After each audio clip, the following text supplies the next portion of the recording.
आज हम जिस मूवी की बात करने वाले हैं उसका नाम है द कॉलिंग। ये 2014 की हॉरर क्राइम मूवी है। ये मूवी आपको बिना भूत के डराने का दम रखती है।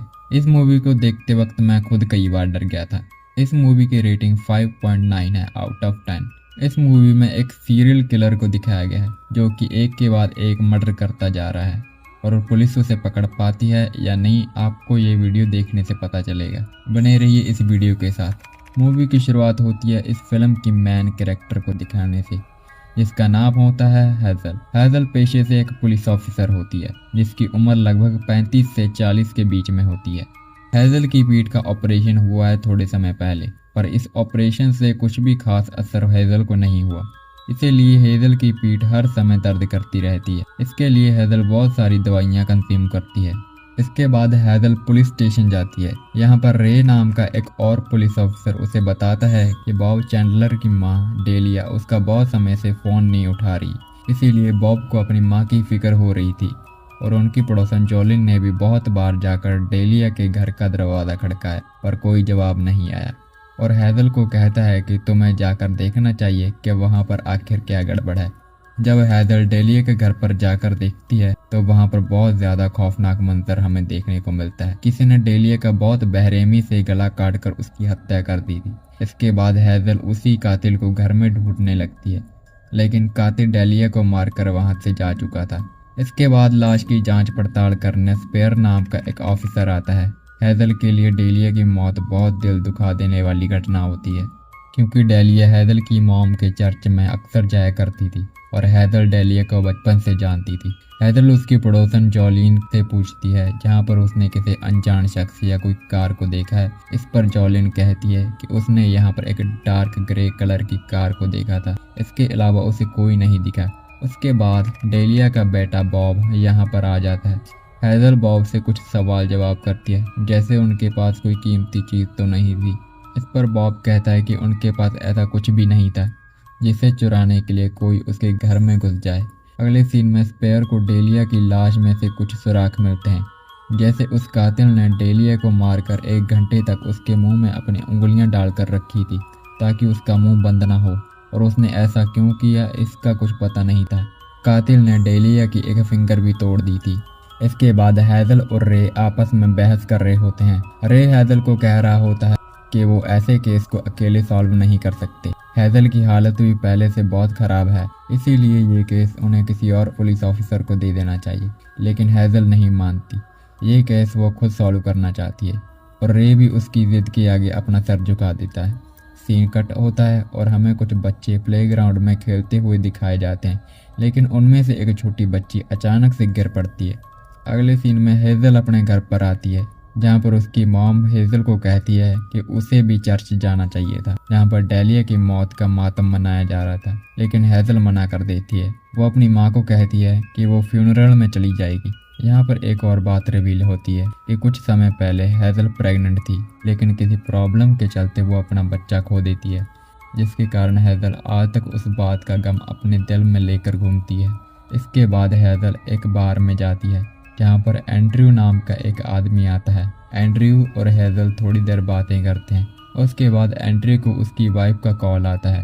एंड्रयू की वाइफ और हैजल की आपस में बिल्कुल नहीं बनती, इसीलिए एंड्रयू और हैजल चुपके से एक दूसरे से मिलते हैं। उसके बाद वो वहाँ से चला जाता है। सीन कट होता है और हमें एक रेस्टोरेंट को दिखाया जाता है, जहाँ पर साइमन नाम का एक आदमी वहाँ पर आता है, जो कि बहुत अजीब होता है। वो अपनी चाय में कुछ जड़ी बूटियां डालकर पीता है और वो एक तरह से डॉक्टर होता है। वहाँ पर हमें एक औरत दिखाई जाती है जो कि वहाँ पर काम करती है और वो साइमन को अपनी बेटी रोज के बारे में बताती है, जिसे बार बार दौरे पड़ते थे, और ये वही बच्ची होती है जिसे हमें प्लेग्राउंड में देखा था, जो कि बेहोश हो गई थी।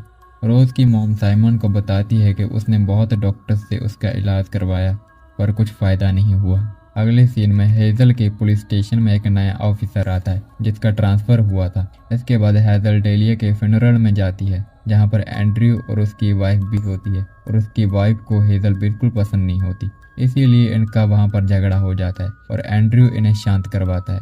इसके बाद चैम्पलिन शहर के एक फार्म में एक अमीर आदमी की डेड बॉडी मिलती है। हैजल और रे क्राइम सीन पर जाते हैं, जहाँ पर हमें पता चलता है कि कातिल ने उसके शरीर से उसका पेट ही निकाल डाला है। जहाँ पर कुछ कुत्ते उसे खा रहे होते हैं।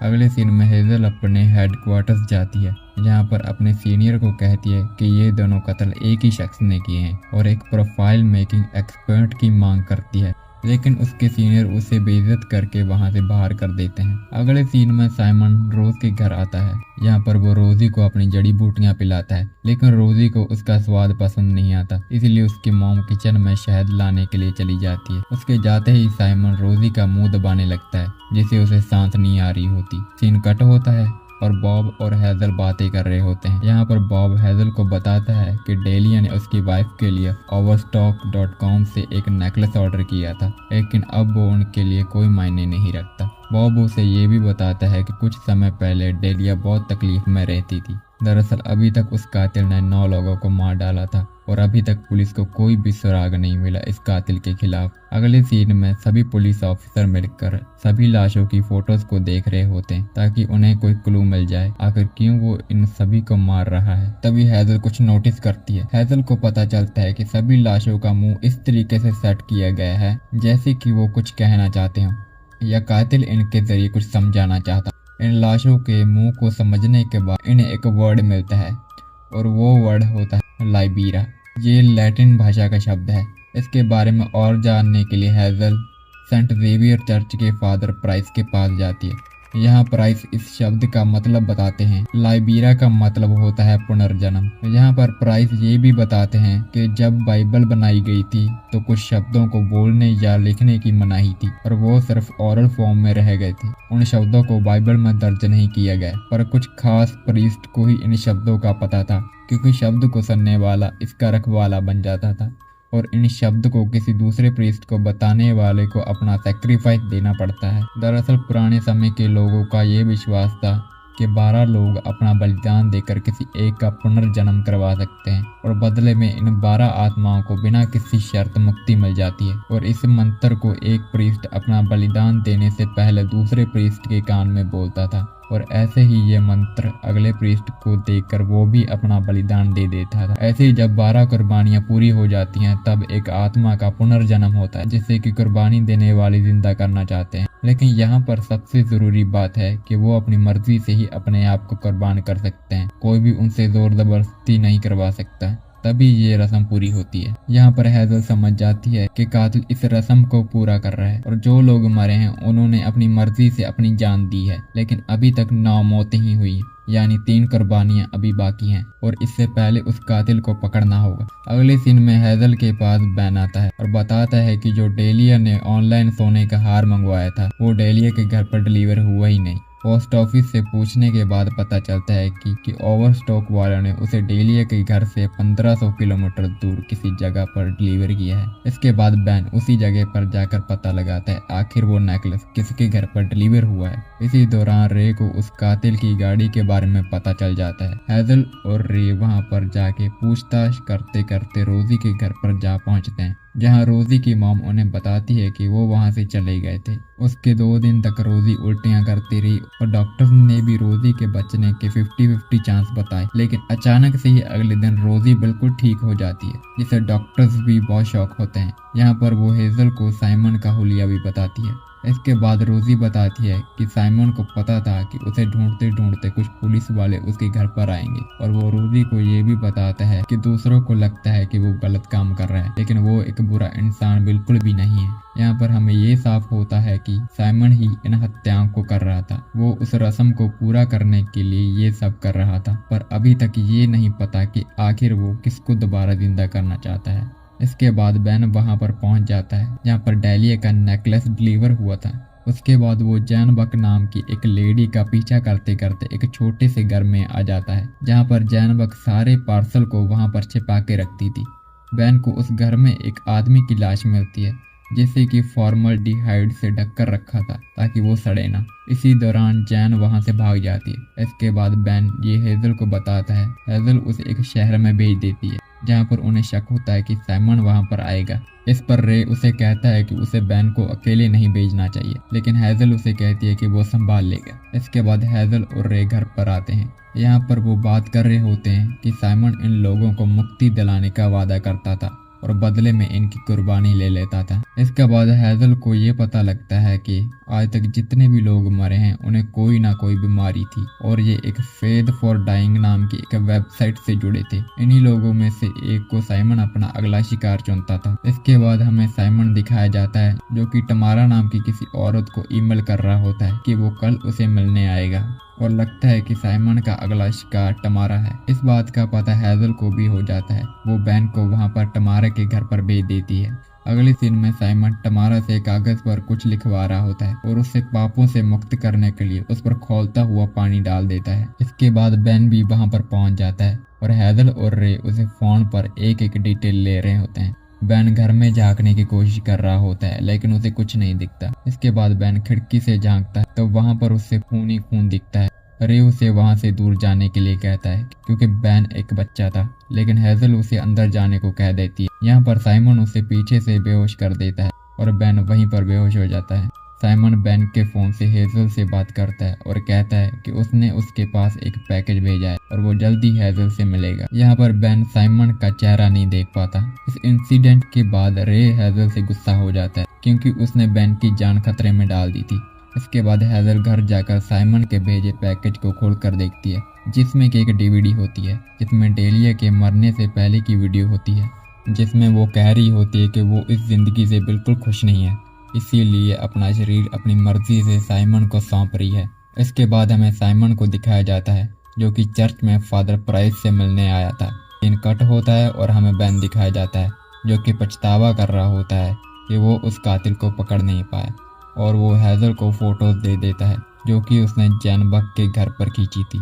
उसमें से एक तस्वीर में एक तस्वीर होती है जिसमें फादर प्राइस की 30 साल पुरानी फोटो होती है। इसके बारे में जानने के लिए हैजल और बैन चर्च के लिए निकल पड़ते हैं जहाँ पर साइमन भी होता है।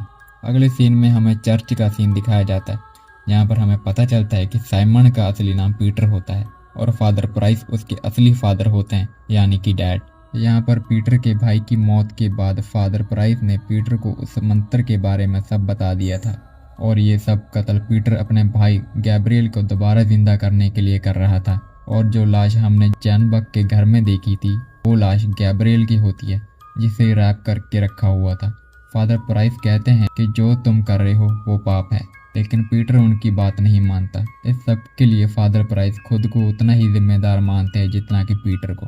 अगले सीन में हैजल और बैन चर्च पहुंचते हैं तो उन्हें फादर प्राइस मरे हुए मिलते हैं, यानी कि पीटर ने अपने पिता की कुर्बानी ले ली थी, लेकिन फादर प्राइस खुद को इस सब का जिम्मेदार समझते थे, इसीलिए उन्होंने अपनी मर्जी से अपनी कुर्बानी दी थी और इसके बाद रस्म पूरी करने के लिए सिर्फ एक कुर्बानी ही बाकी है।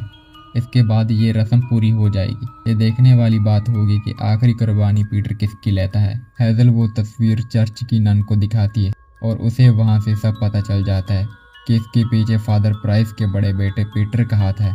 लेकिन इसके बाद ये केस किसी और पुलिस ऑफिसर को दे दिया जाता है, जिसके बाद हैजल बहुत ज़्यादा उदास हो जाती है क्योंकि सारी मेहनत उसने की और जब उसे कातिल का पता लग गया था तो ये केस किसी और को दे दिया गया।